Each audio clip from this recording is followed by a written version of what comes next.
ಕಚೇರಿ ಬಗ್ಗೆ ಹಿರಣ್ಣ ಖರೇರವರು ಇದನ್ನ ಮಾಡಿದ್ರು. ಈಗಾಗಲೇ ಮೊನ್ನೆ ಸನ್ಮಾನ್ಯ ಹಿರಣ್ಣ ಖರೇರವರು ಬಹಳ ಸ್ಪಷ್ಟವಾಗಿ ಸಂಪೂರ್ಣ ವಿಷಯವನ್ನ ತಿಳಿಸಿದ್ದಾರೆ. ನಮ್ಮ ಅಥಣಿಯಿಂದ ಒಂದು ವೇಳೆ ಬೆಳಗಾವಿ ಜಿಲ್ಲೆಯಲ್ಲಿ ಜಿಲ್ಲೆಗಳನ್ನ ಮಾಡಬೇಕನ್ನುವಂಥದ್ದು ಬಂದ್ರೆ ಅಥಣಿನೂ ಕೂಡ ಮಾಡಬೇಕನ್ನುವಂಥ ಕೂಗು ನಮ್ಮಲ್ಲಿದೆ. ನಾವು ಕೂಡ ಅಥಣಿನ ಜಿಲ್ಲೆ ಮಾಡಬೇಕನ್ನುವಂಥದ್ದನ್ನ ನಾವು ಪ್ರಸ್ತಾವನೆ ಕೊಡ್ತಾ ಇದ್ದೀವಿ. ಈಗ ಯಾವ ಇದು ಅಥಣಿ ಡೆವಲಪ್ಮೆಂಟ್ ಆಗಿದೆ ಸರ್? ಸಾಕಷ್ಟು ಡೆವಲಪ್ಮೆಂಟ್ ಆಗಿದೆ. ಅದರಲ್ಲಿ ವಿಶೇಷವಾಗಿ ಮಹಾರಾಷ್ಟ್ರ ಗಡಿಯಲ್ಲಿದೆ. ನಮ್ದು ಅಥಣಿ ಕೊಟ್ಟಲ್ಗಿ ಲಾಸ್ಟ್ ಬೌಂಡ್ರಿ ಇದ್ದಾಗ ಅಥಣಿಯಿಂದ ಕೊಟ್ಟಲ್ಗಿ 40 ಕಿಲೋಮೀಟರ್, ಅಥಣಿಯಿಂದ ಬೆಳಗಾವಿ 150 ಅಂದ್ರೆ 190 ಕಿಲೋಮೀಟರ್.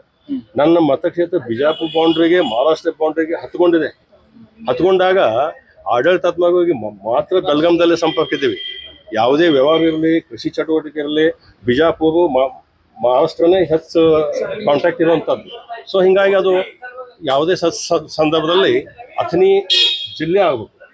ಒಂದು ವೇಳೆ ಅಥಣಿ ಜಿಲ್ಲೆ ಮಾಡುವಂಥದ್ದು ಏನಾದ್ರು ಅಡಚಣೆ ಬಂದರೆ ನಾವು ಬಿಜಾಪುರಕ್ಕೆ ಸೇರ್ಕೋತೀವಿ ವಿನ ಬೆಳಗಾಂಗೆ ನಾವು ಅಲ್ಲ ಅನ್ನುವಂಥದ್ದು ಕೂಡ ಅಥಣಿ ಜನರ ಪರಿಸ್ಥಿತಿ ಇದೆ.